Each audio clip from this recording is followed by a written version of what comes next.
IFIC ব্যাংকের প্রায় 4 কোটি 15 লাখ টাকার প্রতারণার মামলায় ক্রিকেটার সাকিব আল হাসানের সম্পদ ক্রোকের নির্দেশ দিয়েছেন আদালত। সোমবার ঢাকার অতিরিক্ত চিফ মেট্রোপলিটন ম্যাজিস্ট্রেট জিয়াদুর রহমানের আদালত এই আদেশ দেন।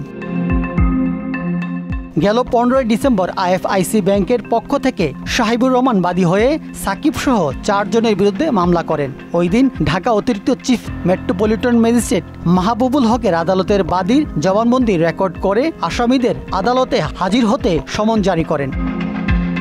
সাকিব আল হাসান ছাড়া মামলার অপর আসামি হলেন সাকিব আল হাসানের agro farm limited MD Shahagir Hossain, প্রতিষ্ঠানটির পরিচালক এমদাদুল হক ও মালাইকা বেগম।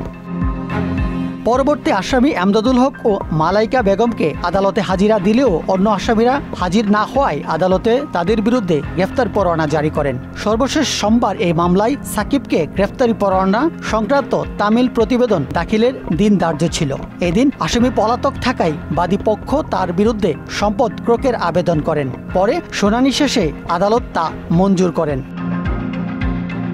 মামলা সূত্রে জানা যায়, বিভিন্ন সময় সাকিব আল হাসানের মালিকানাধীন এগ্রো ফার্ম ব্যবসায়িক উদ্দেশ্যে আইএফআইসি ব্যাংকের বনানী শাখা থেকে ঋণ গ্রহণ করেন। তার বিপরীতে 2টি চেক ইস্যু করে সাকিবের মালিকানা প্রতিষ্ঠানটি। তবে চেক উদ্ধার করা গেলেও পর্যাপ্ত টাকা না থাকায় ডিজনার হয়। 2টি চেকের অর্থের পরিমাণ প্রায় 4 কোটি 15 লাখ টাকা। রাজু আলাউদ্দিন, মোহনা ডিজিটাল।